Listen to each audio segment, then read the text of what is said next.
Hello everyone. आप सभी का हमारे YouTube channel Shubham Khadka virtual classroom पे स्वागत है। जैसा कि लास्ट क्लास के अंदर हमने क्लास 12th के chapter first relation and function के अंदर रिलेशन टॉपिक को कंप्लीट कर लिया था और रिलेशन टॉपिक को कंप्लीट करते हुए उसकी एक्सरसाइज 1.1 के जितने भी 16 क्वेश्चंस दिए हुए थे वो 16 के 16 क्वेश्चन हमने क्लास के अंदर कंप्लीट कर लिए थे। आज की क्लास में हम इसके आगे कंटिन्यू करते हुए टाइप्स ऑफ फंक्शंस के बारे में देखने वाले हैं। इसके साथ ही यदि आप में से हमारी क्लास के अंदर कोई स्टूडेंट नए हैं और किसी ने अभी तक हमारे चैनल को सब्सक्राइब नहीं किया है तो हमारे चैनल को सब्सक्राइब करें, साथ ही अपने फ्रेंड्स के साथ मैक्सिमम शेयर करें। ये हमारी क्लास 12th के ऊपर 10th लेक्चर है। इससे पहले हम 9 क्लासेस कवर कर चुके हैं। कोई स्टूडेंट अगर क्लास के अंदर पहली बार आया है तो उन वीडियोज़ को देखते हुए आज की क्लास में पहुँचें। आज की क्लास आपको बड़ी आसानी से समझ में आएगी। तो शुरू करते हैं आज की हमारी यह क्लास। क्लास 12th के चैप्टर फर्स्ट का नाम है रिलेशन एंड फंक्शन। ठीक एनसीईआरटी को ही हम फॉलो कर रहे हैं। जैसे एनसीईआरटी में सीक्वेंस दी हुई है ठीक उसी सीक्वेंस पे चल रहे हैं। ये जो पीपीटी बनाई गई है ये एनसीईआरटी से ही बनाई गई है ना।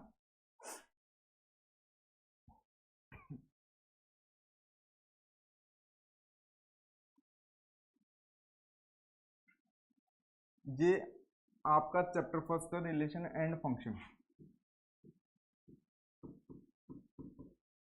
चैप्टर इस चैप्टर फर्स्ट के अंदर दो पार्ट दिए हुए हैं। एक पार्ट दिया हुआ है रिलेशन जिसको हिंदी में कहा जाता है संबंध, और एक पार्ट दिया हुआ है फंक्शन जिसको हिंदी में कहा जाता है फलन। 11th और 12th की मैथमेटिक्स के अंदर तीन बेसिक चैप्टर्स होते हैं जो आपके लिए बहुत ही नेसेसरी होते हैं। अगर उन चैप्टर्स के ऊपर आपकी कमांड अच्छी है तो आपको मैथ्स के अंदर चीज़ों को रटना नहीं पड़ेगा, थ्योरम्स को रटना नहीं पड़ेगा, आपको इंटरेस्ट भी आएगा और मैथमेटिक्स आपको अच्छी भी लगने लगेगी। वो तीन चैप्टर कौन से हैं? उन तीन चैप्टर में से फर्स्ट चैप्टर है सेट, सेकंड चैप्टर है आपका रिलेशन और आपका थर्ड चैप्टर है फंक्शन। सेट, रिलेशन और फंक्शन के बारे में मोटा मोटा क्लास 11th के अंदर बताया गया है। सेट चैप्टर तो पूरा ही क्लास 11th के अंदर है, क्लास 12th में तो है ही नहीं। रिलेशन और फंक्शन क्लास 11th में मोटा मोटा वहाँ पे उनकी डेफिनेशंस बताई गई हैं, डोमेन, कोडोमेन और उनकी रेंज के बारे में बताया गया है और साथ ही कुछ एग्जांपल्स भी बताए गए हैं। उसके आगे क्लास 12th के अंदर इनको डिटेल से बताया गया है। किसी स्टूडेंट को लगता है कि मुझे सेट चैप्टर पढ़ना है क्योंकि रिलेशन और फंक्शन बिना सेट के नहीं समझे जा सकते, तो हमारी प्लेलिस्ट के अंदर जाएं। प्लेलिस्ट के अंदर हम क्लास 11th का चैप्टर फर्स्ट सेट पूरा करवा चुके हैं और वहाँ पे हमारा चैप्टर सेकंड रनिंग में है। तो वो चैप्टर सेकंड रिलेशन है, फंक्शन ही है। किसी स्टूडेंट को लगता है कि मुझे सेट चैप्टर समझना है, मुझे सेट नहीं आता इसलिए मुझे रिलेशन और फंक्शन समझ नहीं आ रहा, तो वो सेट चैप्टर पढ़ के आज की यहाँ तक पहुंचे हैं ना। ठीक है भाई। अब बात आती है कि ये जो 10 लेक्चर हैं यानी कि 9 लेक्चर हम पहले कवर कर चुके, उन 9 लेक्चर्स के अंदर हमने क्या क्या पढ़ा? तो उन 9 लेक्चर्स के अंदर हमने क्या पढ़ा? पहली बात तो उस उन 9 लेक्चर्स के अंदर हमने रिलेशंस के बारे में पढ़ा। किसके बारे में पढ़ा? रिलेशंस के बारे में। आज से हम जो पढ़ने वाले हैं वो पढ़ने वाले हैं फंक्शंस के बारे में। किसके बारे में पढ़ने वाले हैं? फंक्शंस के बारे में। बोलता रिलेशन के बारे में क्या क्या पढ़ा? रिलेशन के बारे में क्या क्या पढ़ा? तो मैंने कहा रिलेशन की हमने सबसे पहले देखी डेफिनेशन। मैंने कहा रिलेशन की हमने सबसे पहले क्या देखी थी? डेफिनेशन। मैंने कहा डेफिनेशन देखने के बाद आपने क्या देखा था? मैंने कहा उसके एग्जाम्पल्स देखे थे। मैंने कहा एग्जाम्पल देखने के बाद क्या देखा था? मैंने कहा एग्जाम्पल देखने के बाद डोमेन, कोडोमेन, डोमेन, कोडोमेन और रेंज के बारे में देखा था कि डोमेन, कोडोमेन और रेंज क्या होती है। मैंने कहा उसके बाद क्या देखा था? बोलते हैं उसके बाद हमने टाइप्स देखे थे, रिलेशन के टाइप्स देखे थे। मैंने कहा कौन कौन से टाइप देखे थे? वो बोलता है एमपीटी रिलेशन क्या होता है ये देखा था, यूनिवर्सल रिलेशन क्या होता है ये देखा था। मैंने कहा इसके अलावा और क्या क्या पढ़ा था उन वीडियोस में? मैंने कहा उन वीडियोस के अंदर हमने रिफ्लेक्सिव रिलेशन क्या होता है ये भी पढ़ा था।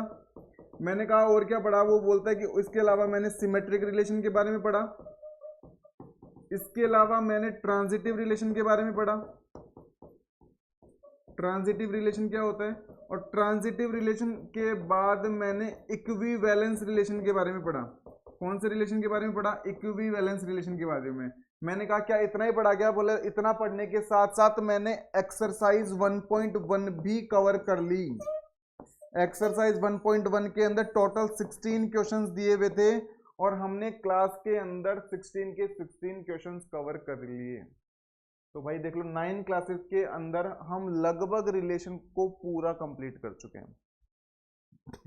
अगर कोई बच्चा रिलेशन के बारे में जानना चाहता है तो वो 9 वीडियोस देखते हुए आज की क्लास में पहुंचे, उसको 9 वीडियो के साथ साथ रिलेशन भी समझ में आएगा और आज की क्लास भी समझ में आएगी। तो मैंने रिवीजन करवा दिया कि पीछे की 9 क्लासों के अंदर हम क्या पढ़ चुके हैं और आगे हम क्या पढ़ने वाले हैं। आगे हम पढ़ने वाले हैं फंक्शन। आपकी बुक्स किस प्रकार से डिजाइन की गई है मैं बता देता हूँ। क्लास 11th के अंदर 3 चैप्टर हैं, सेट, रिलेशन और फंक्शन। वहां पे सेट पूरा समझा दिया, रिलेशन और फंक्शन का थोड़ा बहुत बेसिक बता दिया। क्लास 12th में इन्होंने क्या किया, सेट चैप्टर तो 11th में समझा चुके थे, इसलिए उस सेट चैप्टर को तो हटा दिया, और रिलेशन और फंक्शन वहां पे थोड़ा बहुत ही वो बता पाए थे, इसीलिए रिलेशन और फंक्शन पूरा डिटेल में कौन सी किताब के अंदर डाल दिया, क्लास 12th के अंदर डाल दिया। इसीलिए भाई अगर कोई बच्चा सोचता है कि मैं क्लास 11th में ही हूं, मैं क्लास 12th में जाने के बाद ही पढ़ लूंगा, क्लास 11th में मेरे क्या ही काम की है, इसके मार्क्स तो कहीं काम नहीं आने वाले हैं। भले इसके मार्क्स काम नहीं आए, लेकिन अगर गवर्नमेंट ही हटा देती, अगर क्लास 11th इंपॉर्टेंट नहीं होती तो 10th के बाद सीधे 12th के एग्जाम लगवा देती आपके। अगर क्लास 11th हमारे लिए इंपॉर्टेंट ही नहीं होती तो गवर्नमेंट ही 10th के बाद 12th के एग्जाम लगवा देने वाली थी। तो अपना माइंडसेट बिल्कुल भी चेंज करें। आप चाहते हैं कि वाकई में मेरे को अपने मार्क्स पे ध्यान नहीं देना है, मुझे कंसेप्ट पे ध्यान देना है, मेरे को मैथ्स में इंटरेस्ट लेना है, मेरे को आगे मैथ्स में जाके रिसर्च करना है, मैथ्स आपके लिए आपका फेवरेट सब्जेक्ट बनना चाहता है, तो 11th भी आपके लिए यूजफुल है, और जैसे कि 12th तो है ही है। तो चले भाई, तो हम यहाँ तक पढ़ चुके हैं। अब आते हैं हमारी आज की क्लास के अंदर। कोई स्क्रीनशॉट लेना चाहता है तो स्क्रीनशॉट ले ले, हम क्या क्या पढ़ चुके हैं। चलते हैं भाई आगे, देखो भाई आगे चलो। वॉइस सबको प्रॉपर है, वीडियो क्वालिटी वॉइस से लेके कोई इश्यू हो तो बताना। एक्सरसाइज 1.1 हम कंप्लीट कर चुके हैं। टोटल 16 क्वेश्चंस थे, 16 के 16 मैंने क्लास के अंदर करवाए हैं। आज की हमारी क्लास यहां से स्टार्ट होती है, हमारी क्लास स्टार्ट होती है यहां से। अब बात आती है कि वो कहना चाहता है टाइप्स ऑफ फंक्शंस के बारे में। किसके बारे में? Types of function. फंक्शन के टाइप क्या क्या हैं। मैंने कहा ये तो गलत बात हो गई। बोलते गलत बात क्या हो गई? मैंने कहा मुझे फंक्शन ही नहीं पता क्या होता है, मुझे फंक्शन के बारे में ही नहीं पता कि फंक्शन क्या होता है, तो फंक्शन के टाइप से मुझे क्या लेना देना। जब मुझे फंक्शन क्या होता है ये ही नहीं पता, तो फंक्शन के टाइप से मैं क्या करूं? तो बोलते ये तो आपकी गलती है। मैंने कहा गलती कैसे है? बोले फंक्शन की डेफिनेशन पूरी 11th क्लास के अंदर समझाई जा चुकी है। फंक्शन की डेफिनेशन के बारे में क्लास 11th के अंदर बताया जा चुका है।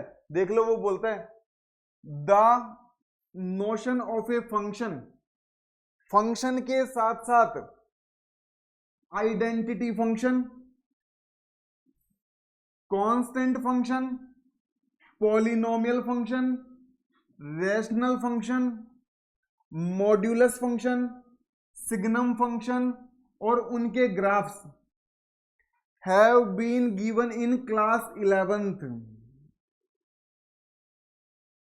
वो ऐसे कहना चाहता है कि क्लास 11th के अंदर आपने फंक्शन की डेफिनेशन भी पढ़ ली और फंक्शन के कुछ टाइप भी पढ़ लिए। मैंने कहा कौन कौन से टाइप पढ़ लिए? तो वो बोलता है आइडेंटिटी फंक्शन पढ़ लिया, कांस्टेंट फंक्शन पढ़ लिया, पॉलिनोमियल फंक्शन पढ़ लिया, रैशनल फंक्शन पढ़ लिया, मॉड्यूलस फंक्शन पढ़ लिया, सिग्नम फंक्शन पढ़ लिया। कौन सी क्लास के अंदर? 11th क्लास के अंदर। अब कुछ बच्चे बोलेंगे कि 11th का तो याद ही नहीं है, 11th में तो मैथ्स की बुक चलती थी, क्या यही याद नहीं है? नहीं बोलोगे कैसा? 11th में तो मैथ्स की बुक भी चलती थी, यही याद नहीं है? ये फंक्शन कहां से याद आएगा? मैंने कहा आप तो कोई दिक्कत नहीं है, डिजिटल जमाना है, आप हमारी प्लेलिस्ट के अंदर जाएं। हालांकि मैं अभी बताने वाला हूं आपको फंक्शन क्या होता है, टेंशन मतलब। आप प्लेलिस्ट के अंदर जाएं, प्लेलिस्ट के अंदर क्लास 11th का चैप्टर 2, क्लास 11th की मैथ्स के अंदर जाएं और चैप्टर 2 वहां से पढ़ना शुरू करें। वहां पे पूरा फंक्शन आपको बताया जा चुका है। फंक्शन का एक एक type, identity function, constant function, polynomial function, rational function, modulus function, signum function, सारे और उनके ग्राफ भी मैं बता चुका हूं। ठीक है भाई, तो आप वहां से देख लेना। वो बोलता है कि और क्या क्या पढ़ चुकी है 11th क्लास के अंदर। मैंने कहा बताते हैं। बोलता है कि फंक्शन को ऐड कैसे किया जाता है, ये पढ़ चुके। फंक्शन का एडिशन कैसे होता है, फंक्शन का सब्सट्रैक्शन कैसे होता है, ये भी आप पढ़ चुके। फंक्शंस को मल्टीप्लाई कैसे किया जाता है, ये भी आप पढ़ चुके। फंक्शन को डिवाइड कैसे किया जाता है, ये भी आप पढ़ चुके। मैंने कहा कहां पे पढ़ चुके, बोलते क्लास 11th के अंदर पढ़ चुके। मैंने कहा क्लास 11th ना पढ़ के तो गलती कर दी, तो कोई दिक्कत नहीं है।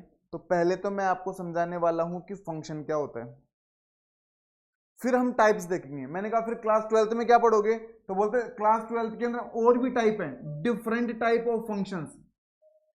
इन this section we would like to study different type of functions, यानी कि 12th क्लास के अंदर हम और भी कुछ फंक्शंस हैं। मैंने कहा कौन कौन से हैं, तो बोलता आगे पढ़ेंगे, एक बार बता दो। मैंने कहा बता देते हैं, one one function, many one function, onto function और बाइजेक्टिव फंक्शन। इस टाइप के कुछ फंक्शंस और बच जाते हैं, उन फंक्शंस के बारे में यहाँ पे पढ़ने वाले हैं। इतनी कहानी सबको समझ में आती है क्या? अब चलते हैं आगे की तरफ। तो भाई एक बार क्लास 11th की वीडियो जरूर से देख लेना, कैसे भी 1 घंटा या 2 घंटा आपको निकालने ही पड़ेंगे। हालांकि मैं बता रहा हूं अभी भी, लेकिन फिर भी आपको निकालने पड़ेंगे। ठीक है भाई, अब चलते हैं एक बार के लिए। मैं आपको एक बार पूरा समझा देता हूँ। ये कोई ब्लैंक पेज ले लिया हमने, है ना, ब्लैंक पेज निकाल लेते हैं ग्रुप में।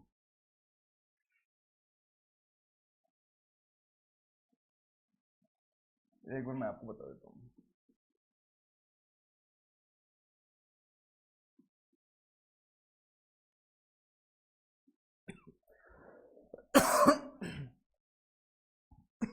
बताते हैं, रुको एक बार।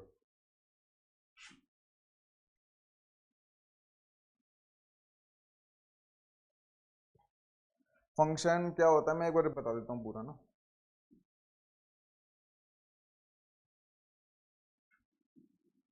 जैसे कि मान लो मेरे पास एक सेट ए है, उसमें एलिमेंट है ए बी और सी। मान लो एक बार के लिए मेरे पास एक सेट ए है, उसमें एलिमेंट कितने हैं, ए बी और, मान लिया मैंने एक बार के लिए। सेट क्या होता है ये तो जानते हैं, ऑब्जेक्ट्स का कलेक्शन होता है set. Well defined collection of objects is said to be set. Well defined collection है, तो मेरे पास कलेक्शन के अंदर 3 एलिमेंट है, मैंने बोल दिया। मेरे पास कोई दूसरा सेट है बी,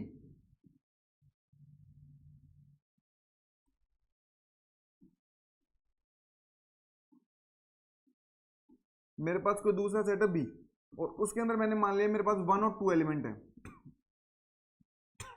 कितने एलिमेंट मान लिए, 2 एलिमेंट है। मैं इनका कार्टेशियन प्रोडक्ट करता हूं। कार्टेशियन प्रोडक्ट करना आता है? कार्टेशियन प्रोडक्ट एक सेट ही हुआ करता है, लेकिन उसके अंदर एलिमेंट जाते हैं ऑर्डर्ड पेयर के अंदर। मैंने कहा ये लो,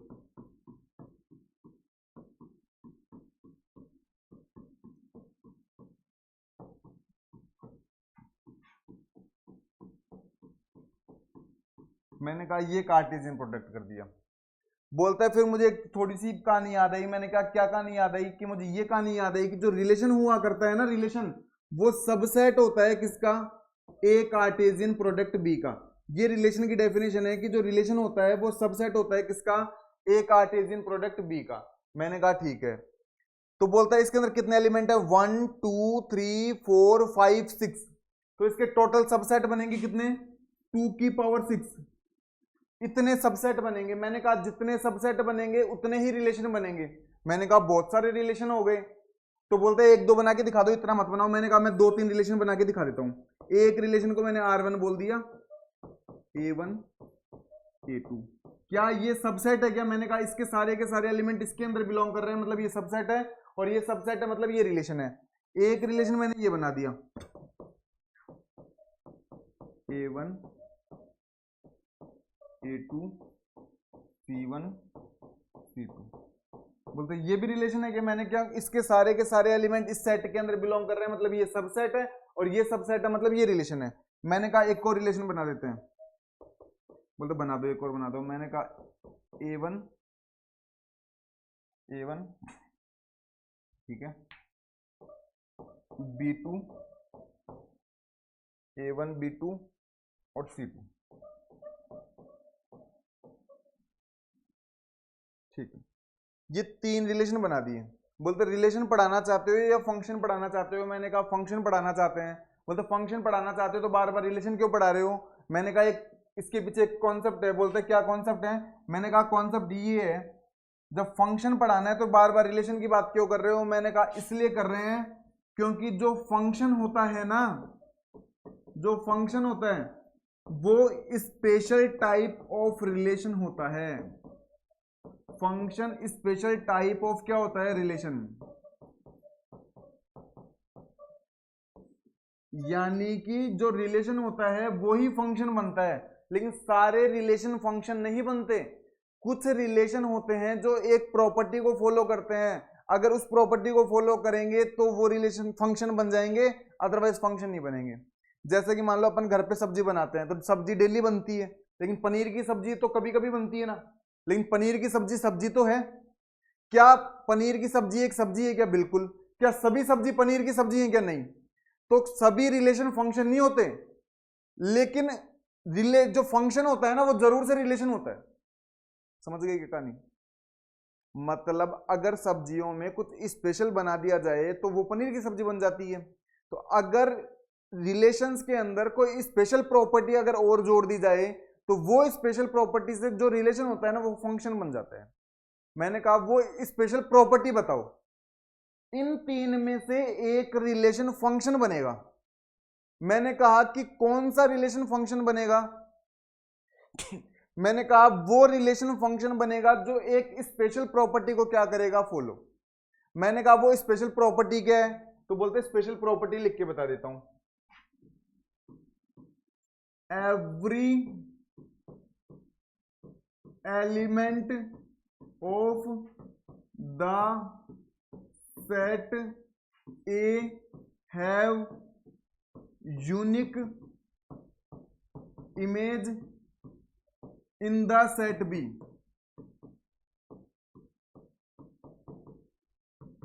मतलब अगर नॉर्मल रिलेशन के अंदर ये तड़का लगा दिया जाए, इस प्रॉपर्टी को ऐड कर दी जाए, तो जो रिलेशन होता है ना वो फंक्शन बन जाता है। अगर रिलेशन के अंदर कोई रिलेशन ऐसा है जो इस प्रॉपर्टी को फॉलो करता है तो वो रिलेशन क्या बन जाता है, फंक्शन बन जाता है। मैंने कहा मुझे तो पढ़नी नहीं आई, तो मैंने कहा पढ़ने बता देते हैं।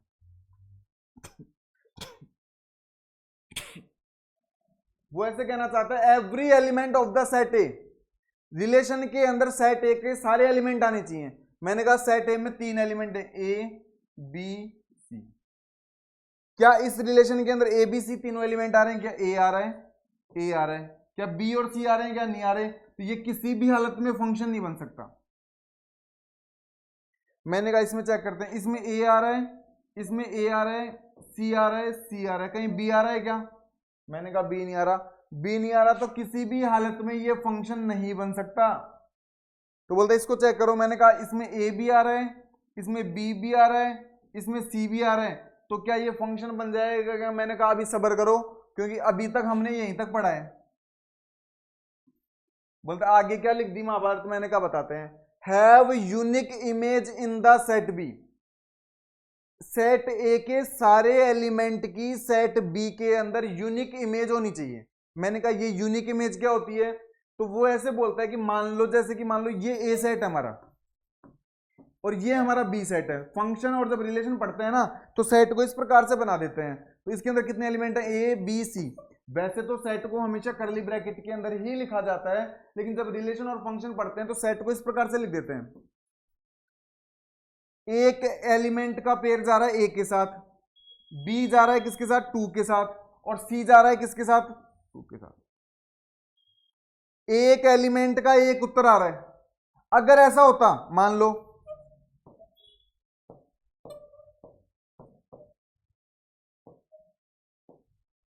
एक एलिमेंट के 2 उत्तर आते, ए पुट करने पर 1 भी आता और ए पुट करने पर कितना आता? 2 भी आता, तो फंक्शन नहीं होता। ये फंक्शन है। Every element of the set A have unique image. या फिर ऐसे याद नहीं रख पाते तो ऐसे याद रखो सिंपल भाषा में कि कोई भी ऑर्डर्ड पेयर ऐसा नहीं होना चाहिए जिनका फर्स्ट एलिमेंट सेम हो। इस R3 के अंदर कोई भी ऐसा एलिमेंट है क्या जिसका फर्स्ट एलिमेंट सेम हो? इसका फर्स्ट एलिमेंट ए, इसका फर्स्ट एलिमेंट बी, इसका फर्स्ट एलिमेंट सी। कोई भी ऐसा एलिमेंट है? मैंने कहा कोई भी ऐसा ऑर्डर्ड पेयर नहीं है जिसका फर्स्ट एलिमेंट सेम हो, मतलब ये दोनों प्रॉपर्टी को सेटिस्फाई करता है और दोनों प्रॉपर्टी को सेटिस्फाई करता है। इसका मतलब ये जो R3 है ना, ये मेरा फंक्शन बन जाएगा, ये मेरा क्या बन जाएगा, फंक्शन। ये मेरा क्या बन जाएगा, फंक्शन बन जाएगा। बोलता फंक्शन तो समझ में आ गया। मैंने कहा फंक्शन का डोमेन और कोडोमेन क्या है ये और बता दो। मैंने कहा फंक्शन समझ में आ गया तो डोमेन, कोडोमेन और रेंज बताना तो मेरे लिए खेल है। बोलते कैसे खेल है, मैंने कहा डोमेन बता देता हूं पहले। इस फंक्शन का जो डोमेन होगा ना, उसके अंदर ऑर्डर्ड पेयर के फर्स्ट एलिमेंट जाएंगे। ऑर्डर्ड पेयर के फर्स्ट एलिमेंट मतलब ए, बी और सी, ये तो बन गया डोमेन। बोलता रेंज और बता दो। मैंने कहा रेंज के अंदर जाएंगे सेकंड एलिमेंट 1 2 2 1 2 2। लेकिन क्या सेट के अंदर एलिमेंट्स की रिपीटेशन होती है क्या, मैंने नहीं होती, नहीं होती तो इस 2 को भगा दो और ये हमारा बन गया क्या, रेंज। बोलते डोमेन समझ में आ गया, रेंज समझ में आ गई। ये कोडोमेन क्या होता है, मैंने कहा कोडोमेन के लिए ज्यादा चिंता नहीं करते, जो दूसरा सेट होता है ना, दूसरा सेट, वो कोडोमेन कहलाता है। तो कोडोमेन क्या बनेगा, बी सेट, और बी सेट के अंदर कितने एलिमेंट है, 1 और 2। मतलब इस एग्जांपल के लिए हमारी रेंज और कोडोमेन क्या है, सेम है। समझ गए क्या, कोडोमेन और रेंज हमेशा सेम नहीं होती हैं, इस एग्जांपल के लिए सेम है। तो बोलता है मोटा मोटा तो रेंज समझ में आ गया। मैंने कहा मोटा मोटा रेंज मोटा मोटा फंक्शन समझ में आ गया तो बहुत अच्छी बात है। नहीं समझ में आया, क्लास 11th की प्लेलिस्ट के अंदर जाएं, वहां से पढ़ें। एक बार ने पढ़े, 2 बार पढ़े, तीसरी बार पढ़े। तीसरी बार भी समझ में नहीं आए, चौथी बार नहीं पढ़ना है, कमेंट बॉक्स में मैसेज करें सर हम 3 बार पढ़ चुके हैं, हमें फंक्शन टॉपिक समझ में नहीं आया, मैं समझाऊंगा चौथी बार। लेकिन 3 बार कम से कम आपको पढ़ना है। पहली बार में तो मुझे समझ में नहीं आया था, आपको कहां से आ जाएगा। मैंने मैथ से पीजी कर ली 94% के साथ, मुझे समझ में नहीं आया पहली बार में तो फंक्शन। तो पहली बार में किसी को फंक्शन समझ में नहीं आता है। आप 3 बार पढ़ें, 3 बार पढ़ने के बाद भी समझ में नहीं आया तो कमेंट बॉक्स में पूछे, मैं समझाऊंगा। चलो भाई आगे कंटिन्यू करते हैं।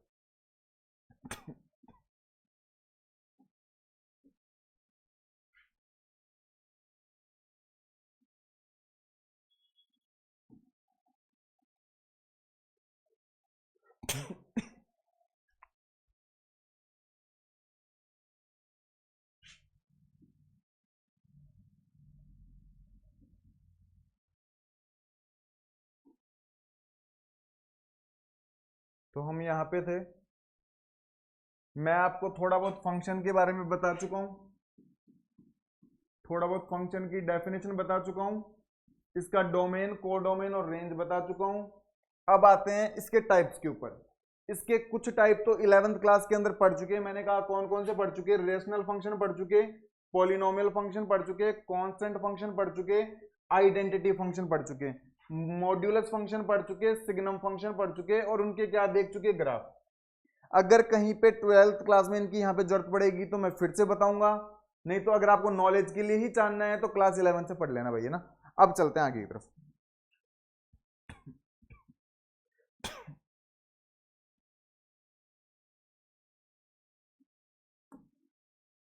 एक पानी वानी पी लेते हैं, आप लोग भी पानी वानी पी लो ना भाई, पानी वानी पी लो।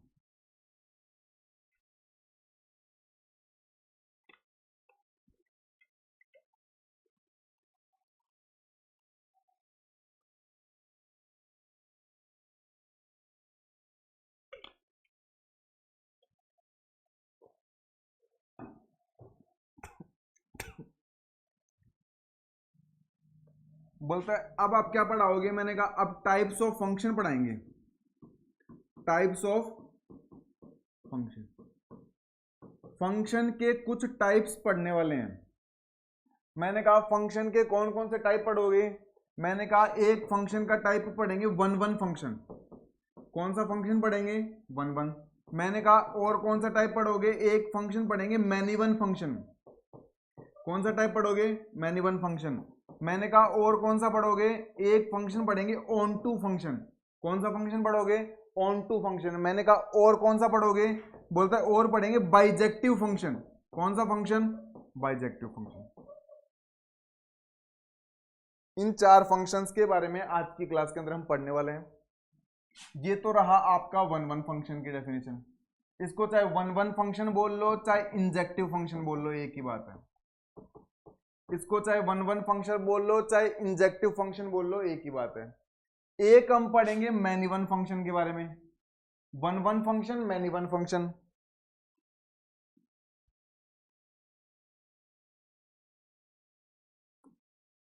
एक हम पढ़ेंगे ऑन टू फंक्शन के बारे में। कौन से फंक्शन के बारे में? ऑन टू फंक्शन के बारे में। इसको चाहे ऑन टू फंक्शन बोल लो और चाहे इसको सर्जेक्टिव फंक्शन बोल लो, एक ही बात है। वन वन को इंजेक्टिव, ऑन टू को सर्जेक्टिव। कितने फंक्शन हो गए? 3। मैंने कहा और क्या पढ़ोगे? और एक हम पढ़ेंगे आज की क्लास के अंदर किसके बारे में? बाइजेक्टिव फंक्शन के बारे में। किसके बारे में पढ़ोगे? बाइजेक्टिव फंक्शन के बारे में पढ़ेंगे। तो कुल मिला के आज की क्लास के अंदर हम 4 फंक्शंस के बारे में पढ़ने वाले हैं, one one function, many one function, onto function और बाइजेक्टिव फंक्शन।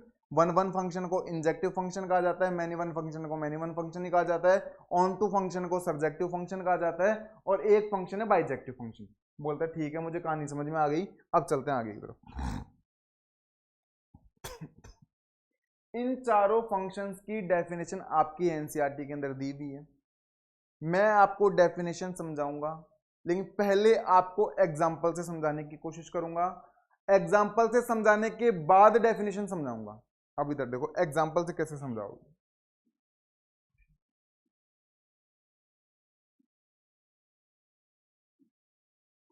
मैंने कहा आपको ये 4 फंक्शन दिए हुए हैं। बोलते ये फंक्शन है क्या? आपको कैसे पता चला? ये गोले गोले से क्या बना दिए?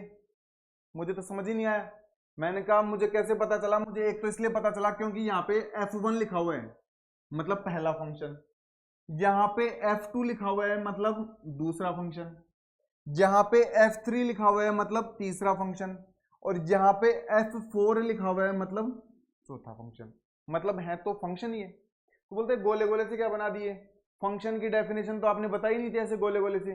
मैंने कहा फंक्शन एक रिलेशन होता है, लेकिन स्पेशल टाइप का रिलेशन होता है। और रिलेशन के लिए हमें कितने सेट चाहिए? 2।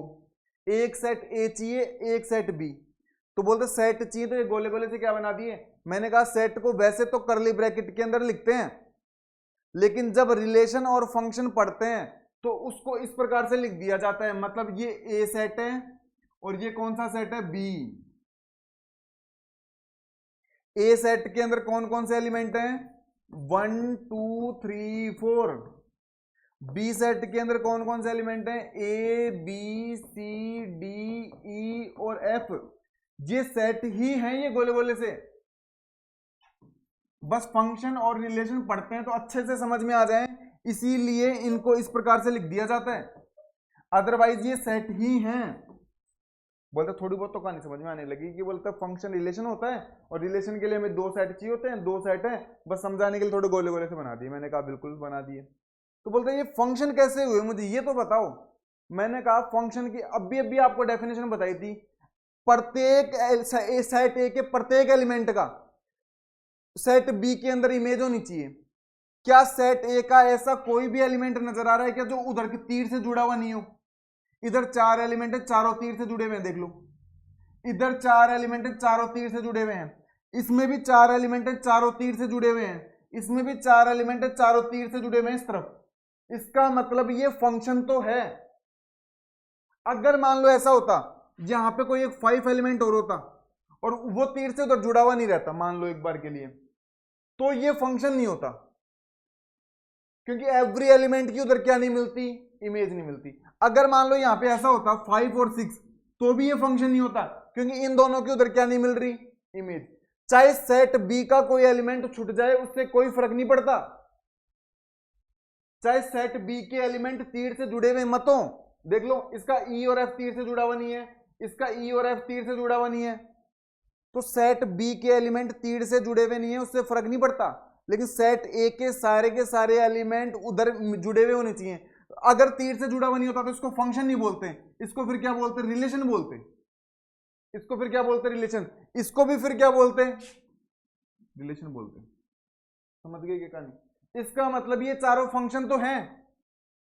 चारों क्या है? फंक्शन। इतनी बात समझ में आती है? मैंने कहा समझ में आती है। ये चारों फंक्शन तो हैं। ये चारों क्या है, फंक्शन। मैंने कहा सिर्फ अगर जुड़े हुए नहीं होते तो ही फंक्शन नहीं होते क्या? मैंने कहा एक और कंडीशन होती है क्या? मैंने कहा यूनिक इमेज भी होनी चाहिए। यूनिक इमेज, एक एलिमेंट के दो उत्तर नहीं आने चाहिए।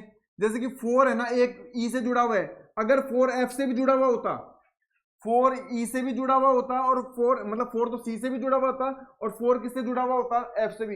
एक एलिमेंट कितने से जुड़ा हुआ होता, 2 से। इधर का एक एलिमेंट उधर के दो एलिमेंट से अगर जुड़ा हुआ रहता तो भी फंक्शन नहीं होता, क्योंकि 4 की कितनी इमेज आ रही है, 2, और 2 इमेज आने का मतलब यूनिक इमेज नहीं आ रही। यूनिक का मतलब होता है एक ही इमेज आनी चाहिए, और यहाँ पे 4 की एक इमेज कितनी आ रही है, सी, और यहाँ पे 4 की एक इमेज कितनी आ रही है, एफ, और जबकि 4 की इमेज कितनी आनी चाहिए, 1, तो मतलब ये फंक्शन नहीं होता। लेकिन अब भी ध्यान से देखो, 4 की कितनी इमेज आ रही है, 1, तो मतलब ये फंक्शन है। इन चारों के अंदर कोई ऐसा एलिमेंट है क्या जिसकी 2 इमेज आ रही हो? चारों के अंदर एक भी एलिमेंट ऐसा बताओ। बी वालों को ध्यान से मत देखना, सर कहीं बोल दो सर इस ए की दो इमेज आ रही है। एक ही नहीं, सेट ए की, पहले सेट के एलिमेंट्स की ध्यान से देखो। पहले सेट के अंदर अगर कोई ऐसा एलिमेंट है क्या जिसकी 2 इमेज आ रही है? मैंने कहा कोई भी ऐसा एलिमेंट नहीं है जिसकी 2 इमेज आ रही है। मतलब फंक्शन बनने के लिए जो कंडीशंस थी वो सेटिस्फाई हो रही हैं। मैंने कहा कौन सी कंडीशन सेटिस्फाई हो रही हैं? तो बोलता है every element of the set A have unique image in the set B. Set A का प्रत्येक एलिमेंट सेट बी के अंदर यूनिक इमेज रखता है, और यूनिक इमेज रखता है तो ये चारों फंक्शन हैं।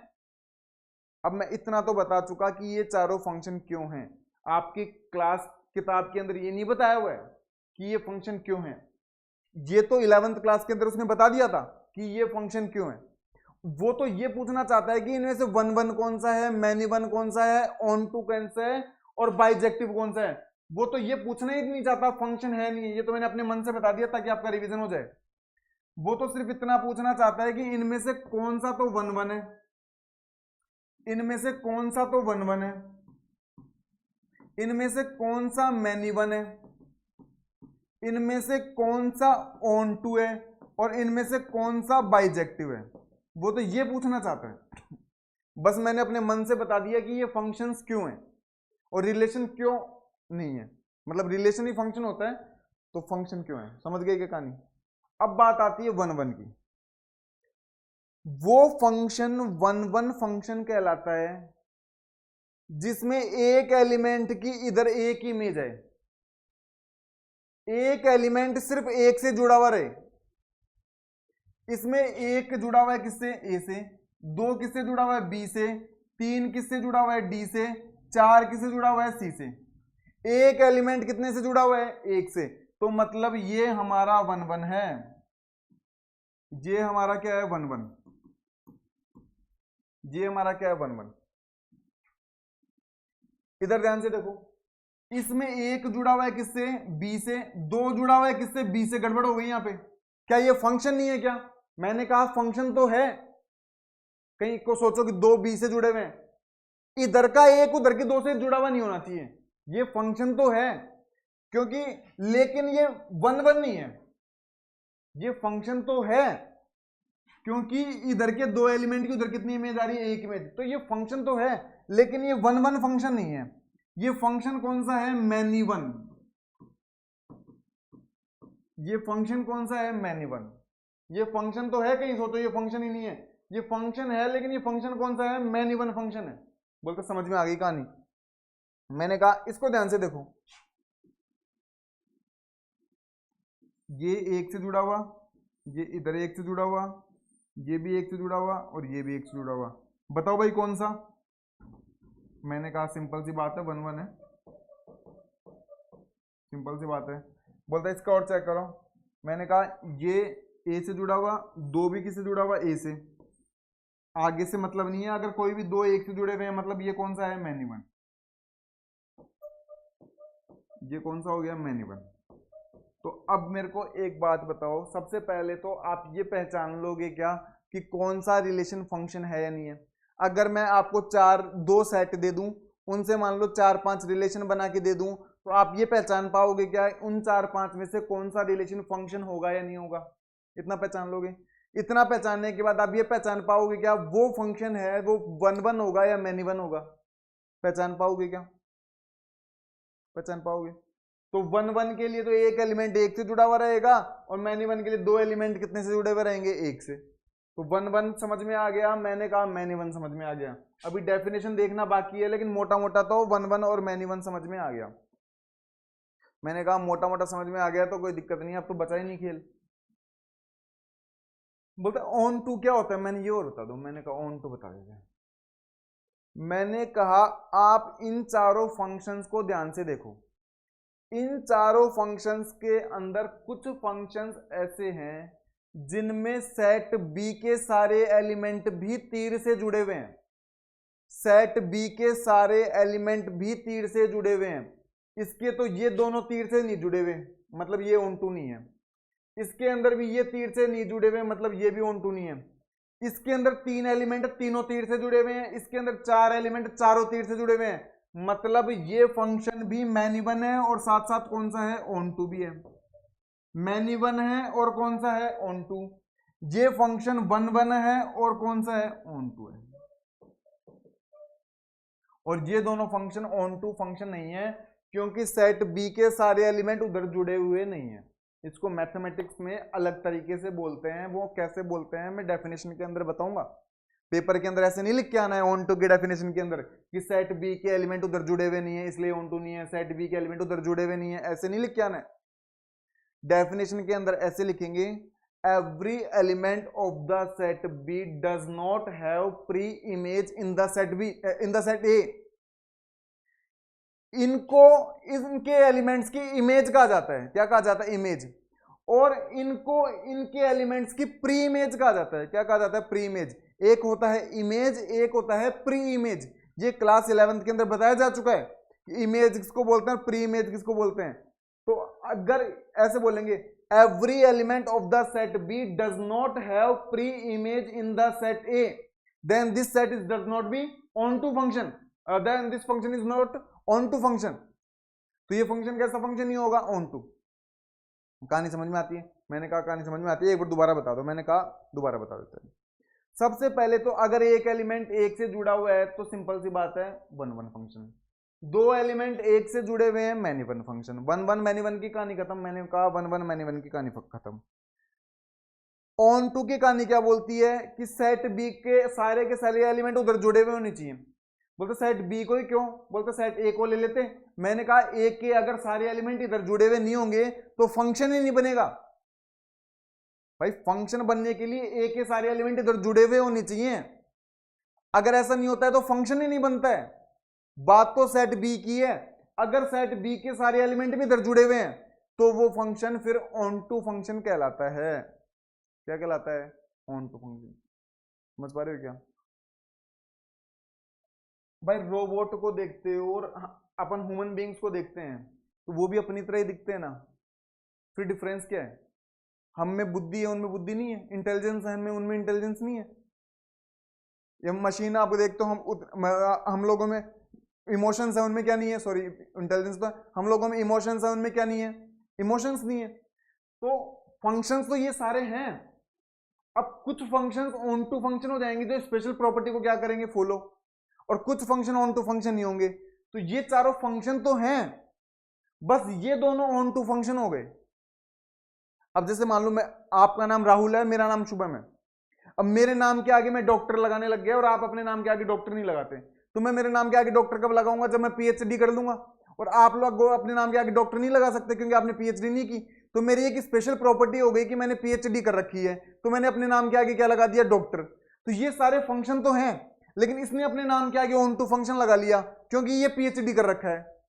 पीएचडी कैसे प्रॉपर्टी, पीएचडी मतलब इसके सारे एलिमेंट इधर क्या है, जुड़े हुए हैं। समझ पा रहे हो क्या। तो वही सिंपल बात है। तो ये चारों फंक्शन तो हैं। अब 1 1 फंक्शन के लिए अलग प्रॉपर्टी होती है, ऑन टू के लिए अलग प्रॉपर्टी होती है। बोलते 1 1 भी समझ में आ गया, मैनी 1 भी समझ में आ गया, ऑन टू भी समझ में आ गया। मैंने कहा अब तो कहानी खत्म हो गई। बोलते कहानी कैसे खत्म हो गई, एक और बच गया, बाइजेक्टिव। मैंने कहा बाइजेक्टिव तो आसान ही है। बोलते कैसे आसान है। मैंने कहा एक ऐसा फंक्शन जो 1 1 भी हो और साथ में बाई ऑन टू भी हो। एक ऐसा फंक्शन जो 1 1 भी हो और साथ में ऑन टू भी हो, वो फंक्शन बाइजेक्टिव फंक्शन कहलाता है। इन चारों के अंदर ऐसा कौन सा फंक्शन है जो 1 1 भी है और ऑन टू भी है? मैंने कहा ये 1 1 है लेकिन ऑन टू नहीं है, ये तो 1 1 ही नहीं है, बात खत्म। ये भी 1 1 ही नहीं है, बात खत्म। ये फंक्शन 1 1 भी है और साथ में ऑन टू भी है, 1 1 प्लस ऑन टू। इसका मतलब ये फंक्शन हमारा बाइजेक्टिव फंक्शन कहलाएगा। ये फंक्शन हमारा कौन सा फंक्शन कहलाएगा? बाइजेक्टिव। ये कॉम्बो वाला सिस्टम हो गया। कई बार रेस्टोरेंट में जाते हैं तो कॉम्बो ऑफर नहीं करते, अपन कॉम्बो ऑर्डर करते हैं ना, दाल मखनी नान का कॉम्बो ऑर्डर नहीं करते क्या? वही कॉम्बो वाला सिस्टम है। तो कोई अगर फंक्शन 1 1 के साथ साथ ऑन टू होता है ना, तो फिर अलग अलग नहीं बोलते, उसको क्या बोल दिया जाता है? कॉमनली बाइजेक्टिव फंक्शन बोल दिया जाता है। क्या बोल दिया जाता है? Bijective function. और इस प्रकार से आपकी ये चारों टॉपिक यहाँ पे क्या हो जाते हैं? कंप्लीट। बस डेफिनेशन बतानी बची है, जो डेफिनेशन और बता देता हूँ। डेफिनेशन अब आपको बड़ी आसानी से समझ में आ जाएगी। आपको ये कहानी समझ में आ गई क्या? बच्चों डेफिनेशन तो रट लेते हैं, उनको ये कहानी समझ में नहीं आती। अगर आपको ये कहानी समझ में आती है, मैं कहना चाह रहा हूं कि आप यूजी कर लें, पीजी कर लें, आप फंक्शन की डेफिनेशन भी नहीं अटकेंगे। अगर आप मन लगा कि हमारे से जुड़ते हैं तो आप हायर एजुकेशन के अंदर जाओगे तो 100% हमें याद करोगे एक ना एक दिन। आपके सामने है। अब चलते हैं आगे की तरफ। बोलते हैं डेफिनेशन और बता दो। मैंने कहा डेफिनेशन बता दो। अब तो खेल आसान ही है। इसका स्क्रीनशॉट लेना चाहते हो स्क्रीनशॉट ले लो, लिखना चाहते हो लिख लो। बोलते पहले पीछे क्यों लिया है? मैंने कहा पहले बाइजेक्टिव का काम निपटा देते हैं। बोलते निपटा दो। कोई फंक्शन बाइजेक्टिव फंक्शन कहलाएगा। ए फंक्शन एफ बाइजेक्टिव कहलाएगा। बोलते ए और बी लेते थे हम तो सेट, उसने एक्स और वाई ले लिए। मैंने कहा उससे क्या फर्क पड़ता है? सेट ए ले लो, बी ले लो, एक्स ले लो, वाई ले लो, पी ले लो, क्यू ले लो, कोई भी दो सेट लेने हैं मैं तो। बोलता कोई जरूरी थोड़ा ना हर बार ए और बी ले। बोलता नहीं एक्स और वाई ले लो। मैंने कहा एक बार एक्स ले लिया, एक बार वाई ले लिया, एक्स और वाई ले लिया। ये फंक्शन हमारा बाइजेक्टिव फंक्शन कहलाएगा। मैंने कहा ये फंक्शन हमारा क्या कहलाएगा? Bijective function. कब? जब ये फंक्शन हमारा 1 1 बनेगा। जब ये फंक्शन हमारा कैसा बनेगा? 1 1 फंक्शन बनेगा। और साथ में हमारा ये फंक्शन कैसा बनेगा? Onto. अगर ये फंक्शन हमारा 1 1 फंक्शन बनता है और ये फंक्शन हमारा ऑन टू फंक्शन बनता है तो इस फंक्शन को क्या कहा जाता है? बाइजेक्टिव फंक्शन कहा जाता है। और ऐसा ही मैंने आपको बताया था, बिल्कुल बताया था। वो ऐसा कहना चाहता है, जब आप वो फिगर्स देखते हो ना तो उसमें जो F4 नंबर यानी 4 नंबर वाला जो फंक्शन था ना, वो फंक्शन 1 1 भी है और कैसा है? ऑन टू भी। क्या मैंने यही बताया? अभी हमने 4 फंक्शंस देखे थे। उन 4 फंक्शंस के अंदर क्या 4 नंबर वाला फंक्शन 1 1 था, ऑन टू था क्या? मैंने कहा बिल्कुल था। और बिल्कुल था तो मतलब वो फंक्शन कैसा था? बाइजेक्टिव। इसका मतलब बाइजेक्टिव का काम खत्म हो गया। अब बचा 1 1 मैनी 1 और ऑन टू। तो बोलता 1 1 मैनी 1 और ऑन टू और बता दो। मैंने कहा लो अभी 2 मिनट का काम हो रहा है।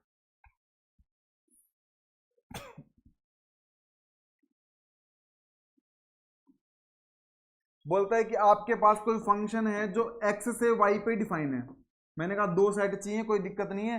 एक सेट x ले लिया, दूसरा सेट y ले लिया। मैंने कहा बहुत अच्छी बात, कोई दिक्कत नहीं है। इस फंक्शन को मैं 1 1 फंक्शन बोलूंगा। इस फंक्शन को मैं क्या बोलूंगा? 1 1।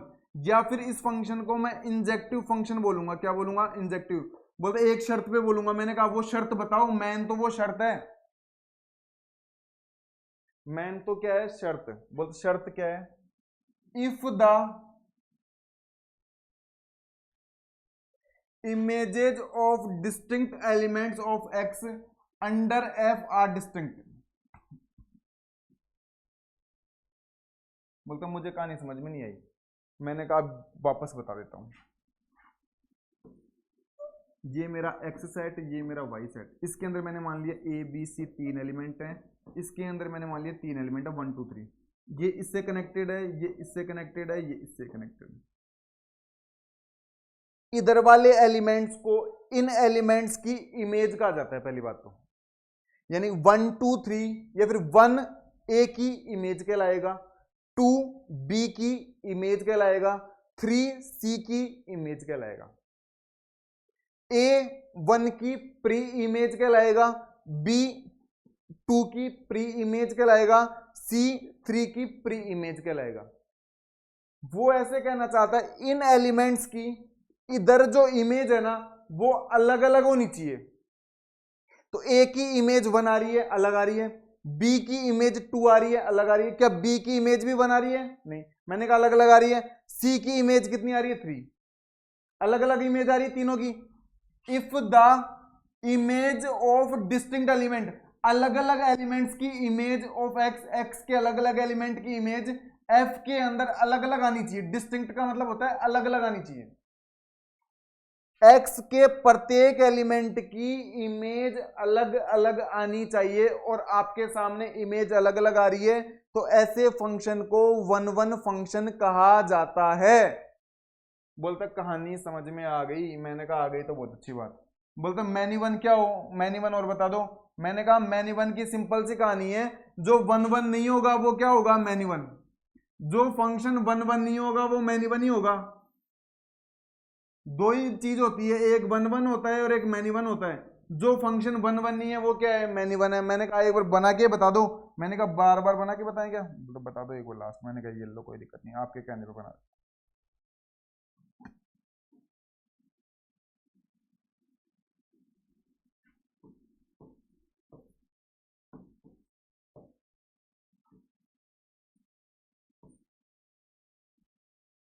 मैंने कहा ये वन वन फंक्शन है या मैनी वन फंक्शन है? बताओ एक बार के लिए कमेंट बॉक्स में बताओ सब बच्चे, ये वन वन फंक्शन है मैनी वन फंक्शन है? भाई ये फंक्शन ही नहीं है। वन वन और मैनी वन की बात तो दूसरी है, क्योंकि पहली बात तो सी इधर कनेक्टेड नहीं है। Every element of the A does not have image in the set B.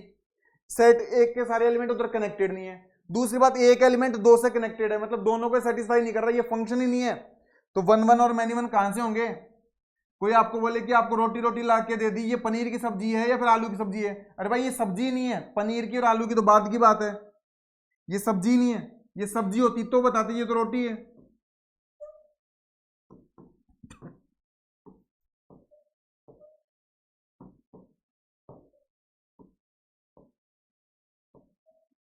अब बताओ, अब ये वन वन है क्या? मैंने कहा अब वन वन तो नहीं है। दो एलिमेंट एक से जुड़े हुए हैं, दो एलिमेंट एक से जुड़े हुए हैं तो क्या है? Many one. तो कोई अलग अलग एलिमेंट की अलग अलग इमेज आए तो वन वन, और एक जैसी इमेज आए तो मैनी वन। अलग अलग एलिमेंट की अलग अलग इमेज आए तो वन वन, और दो एलिमेंट की उधर एक इमेज आए तो मैनी वन। मैंने कहा वन वन भी समझ में आ गया, मैनी वन भी समझ में आ गया, बाइजेक्टिव भी समझ में आ गया। बोलता लास्ट चीज बची है। मैंने कहा लास्ट चीज क्या बची है? बोलता लास्ट चीज ऑन टू बची है। मैंने कहा येलो ऑन टू और बता देते हैं। तो ये डेफिनेशन सबको क्लियर है? डेफिनेशन सबको क्लियर है? आपकी किताब में इतना डिटेल से नहीं है, मैंने हर एक चीज को ब्रीफली एग्जांपल्स ले लेके आपको समझाया है। हमारी कोशिश यही रहती है हम बिल्कुल जीरो से चलें और आपके साथ एज ए स्टूडेंट ही ट्रीट करें। बिल्कुल जीरो से हमारी क्लासेस स्टार्ट होती हैं, और जैसे स्कूल के अंदर पढ़ाया जाता है वैसे बिल्कुल हमारी क्लास के अंदर आपको बिल्कुल भी फील नहीं होगा कि आप ऑनलाइन डिजिटल रूप में पढ़ रहे हैं, बिल्कुल क्लास की तरह। हाँ बस आप हमसे कमेंट से जुड़ने की कोशिश करें, कमेंट करें, हम आपसे हाँ कमेंट से जुड़ने की कोशिश करें और अपने फ्रेंड्स के साथ शेयर करें। चलो भाई ऑन टू और देख लो लास्ट। मैंने कहा ये लो, ये आ गया ऑन टू का खेल। ऑन टू का खेल आ गया। मैंने कहा ऑन टू का आ गया। बोलता एक फंक्शन लो। मैंने कहा फंक्शन ले लिया, कोई दिक्कत नहीं है। बोलता पहली बात तो ये फंक्शन मेरा ऑन टू फंक्शन कहलाएगा। क्या कहलाएगा? Onto. बोलता है इसको ऑन टू ही बोलेंगे क्या? मैंने कहा ऑन टू क्यों बोलेंगे, इसके भी घर का बाहर का नाम है।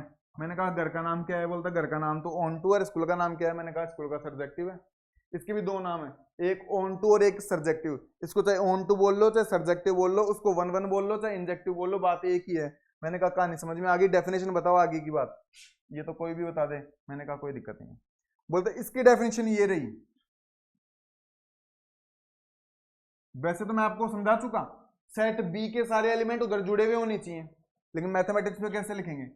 If every element of Y, तो हम ए और बी लेके चल रहे थे तो वो वाई बोल रहा है, मैं बी बोल रहा था तो वो ए और बी लेके चल रहे थे, हम ये एक्स और वाई लेके चल रहे हैं। Every element of the set Y is the image of some elements of the Y under F. इस लाइन का मतलब ये है, आपके पास x है, y है, इधर फंक्शन f है, इधर a b c है, इधर 1 2 3 है। सेट y के सारे एलिमेंट क्या इन एलिमेंट्स की इमेज बन रहे हैं? नहीं बन रहे।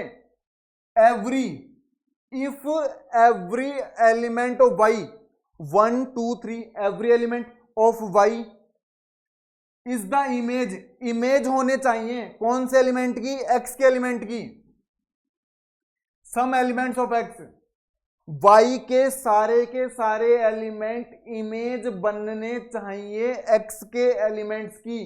क्या बन रहे हैं क्या, मैंने कहा बन रहे हैं, और बन रहे हैं तो ये क्या है, ऑन टू फंक्शन। मैंने कहा उसमें तो कहानी समझ में आ गई, इसमें बताओ, मैंने कहा इसमें अभी लो, परेशान क्यों होते हो।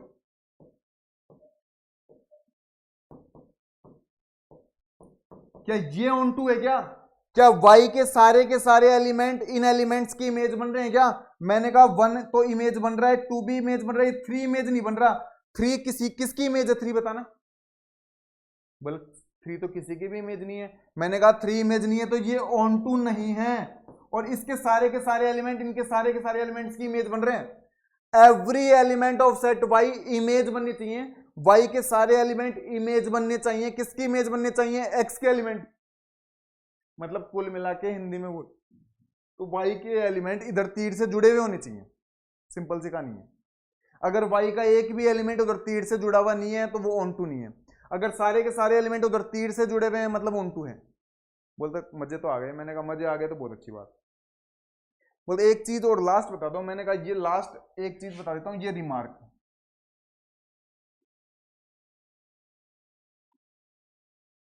एक ये लास्ट रिमार्क आप ऐसे मान लो, सबसे इंपॉर्टेंट रिमार्क है। बोलते हैं जो ऑन टू फंक्शन होता है ना, ऑन टू फंक्शन जो होता है ना, उसकी कोडोमेन और रेंज इक्वल होती है। बोलते समझ में नहीं है ये बात। जो ऑन टू फंक्शन होता है उसकी कोडोमेन और रेंज इक्वल होती है। बोलते मजे नहीं आए, मैंने कहा भी लो दोबारा समझा देते। मान लो मेरे पास कोई फंक्शन है, ये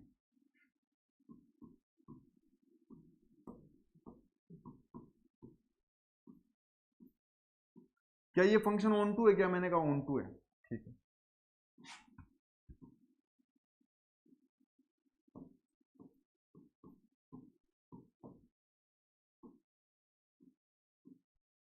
क्या ये फंक्शन ऑन टू है क्या, मैंने कहा ये फंक्शन ऑन टू नहीं है। बोलते कोई दिक्कत नहीं है, ऑन टू बाद की बात। इसका डोमेन बताओ, मैंने कहा डोमेन में फर्स्ट सेट के एलिमेंट जाते हैं ए बी सी। मैंने कहा कोडोमेन बताओ, मैंने कहा कोडोमेन तो जो सेकंड नंबर का सेट होता है ना उसी को कोडोमेन बोलते हैं, पूरे के पूरे सेट को। मैंने कहा ठीक है। बोलते रेंज बताओ, मैंने कहा रेंज के अंदर सेकंड एलिमेंट के वो सेकंड सेट के वो एलिमेंट जाते हैं जो तीर से जुड़े हुए रहते हैं। मैंने कहा 3 एलिमेंट, तीनों के तीनों तीर से जुड़े हुए हैं, तो 1 2 3। मैंने कहा ठीक है, इस एग्जांपल की तो कहानी हो गई। मैंने कहा इसका डोमेन बताओ, मैंने कहा डोमेन के अंदर तो सेट फर्स्ट के सारे एलिमेंट जाते हैं। बोलता ए बी सी। बोलता है इसका कोडोमेन बताओ, मैंने कोडोमेन के अंदर तो सेट बी जाता है पूरा का पूरा जाता है, मतलब 1 2 3। मैंने कहा रेंज बताओ, मैंने कहा रेंज के अंदर सेट बी के सिर्फ वो एलिमेंट जाते हैं जो तीर से जुड़े हुए रहते हैं। मैंने कहा सिर्फ 2 ही एलिमेंट तीर से जुड़ रहे हैं, ठीक। क्या ये हमारा ऑन टू था क्या, मैंने कहा ये तो ऑन टू था, ये ऑन टू नहीं था। अब एक बार इधर ध्यान से देखो, ऑन टू फंक्शन के लिए मैं बोल रहा हूं कोडोमेन और रेंज इक्वल होती है। क्या कोडोमेन के अंदर 1 2 3 है, इसके अंदर भी 1 2 3 है, ये ऑन टू नहीं है, तो इसके कोडोमेन में तो 1 2 3 और इसकी रेंज के अंदर 1 और। आप अपने साथी दोस्तों से कंपेयर करके देखना, उनसे आप पूछना, अधिकतर बच्चों को ये रिमार्क याद रहेगा। उनसे आप रिमार्क पूछोगे तो वो रिमार्क बता देंगे, लेकिन अधिकतर बच्चों को इसका कंसेप्ट पता ही नहीं है कि ऐसा क्यों होता है। अधिकतर बच्चों को ये बात ही नहीं पता कि ऐसा होता भी क्यों है। और आपके सामने देख लो, तो जो ऑन टू फंक्शन होता है उसका कोडोमेन और रेंज आपस में इक्वल होती हैं, और वो यही बोलना चाह रहा है कि कोई फंक्शन ऑन टू फंक्शन होगा कब, जब उसकी रेंज वाई सेट के इक्वल होगी। वाई सेट के मतलब दूसरे सेट के, तो रेंज किसके इक्वल आ रही है, दूसरे सेट के। और दूसरे सेट को क्या मैं वाई सेट बोल सकता हूं क्या, बोल सकता हूं, क्योंकि दूसरा सेट वाई है। तो रेंज किसके इक्वल होती है, दूसरे सेट के। तो वो फंक्शन कोडोमेन वो फंक्शन ऑन टू फंक्शन कहलाता है जिसका कोडोमेन और जिसकी रेंज आपस में क्या होती है, इक्वल। और आपके सामने देख लो कोडोमेन दूसरा सेट होता है, तो कोडोमेन को क्या मैं वाई लिख सकता हूं क्या? बिल्कुल, क्योंकि कोडोमेन दूसरा सेट ही होता है और दूसरा सेट मेरा यहाँ पे वाई है, तो वाई रेंज मैंने आपके सामने निकाली है। तो इस एग्जाम्पल के अंदर इसकी रेंज और इसका सेट वाई इक्वल है क्या? तो वो फंक्शन ऑन टू फंक्शन कहलाएगा जिसमें रेंज और वाई आपस में क्या होते हैं, इक्वल। रेंज इक्वल होती है किसके? वाई के। तो रेंज आपकी किसके इक्वल है? वाई के। यहां पे रेंज वाई के इक्वल है क्या? यहां पे वाई में तो 3 एलिमेंट जा रहे हैं, रेंज में कितने जा रहे हैं? 2। और इस प्रकार से हमारे टाइप्स ऑफ फंक्शन के ये चारों पार्ट यहाँ पे क्या होते हैं, complete. One one function, many one function, onto function, bijective function. Class 11th का अगर मान लो किसी बच्चे को हो सकता है पहली बार में बिल्कुल ना समझ में आया हो, हालांकि ऐसा है, बिल्कुल नहीं होता मेरी क्लास में कि उनको 1% भी समझ में नहीं आया। ऐसा बिल्कुल भी नहीं होता है मेरी क्लास के अंदर किसी बच्चे को 1% भी समझ में नहीं आया, कुछ ना कुछ जरूर समझ में आया। आप क्लास 11th का फंक्शन से पढ़े, सेट पढ़े, सेट पढ़ने के बाद रिलेशन पढ़े, रिलेशन पढ़ने के बाद फंक्शन पढ़े, और फिर इस क्लास तक पहुंचे। एक दो बार वीडियो देखें, बैक टू बैक देखें, टाइम निकाल के देखें, समझ में आ जाता है बहुत अच्छी बात है। समझ में नहीं आता है कमेंट बॉक्स में लिखो सर हमें बिल्कुल समझ में नहीं आया, मैं पूरी फिर से समझाऊंगा। अगर सिंगल बच्चे का मैसेज आता है तो सिंगल बच्चे को समझाऊंगा, बिल्कुल समझ में आती है। और इस प्रकार से आज की हमारी यह क्लास फिनिश होती है यहीं पे। नेक्स्ट क्लास का हम नेक्स्ट क्लास के अंदर देखने वाले हैं। यदि अभी तक किसी स्टूडेंट ने हमारे चैनल को सब्सक्राइब नहीं किया है तो हमारे चैनल को सब्सक्राइब करें। अगर आपको लग रहा है कि हमारा कंटेंट आपके लिए यूजफुल है, हम आपके लिए लगातार मेहनत कर रहे हैं, तो हमारी वीडियोस को लाइक करें, अपने फ्रेंड्स के साथ मैक्सिमम शेयर करें, और इसी प्रकार लास्ट तक हमारी वीडियोस के साथ बने रहें। आप सभी छोटे भाई बहनों का धन्यवाद। Thank you.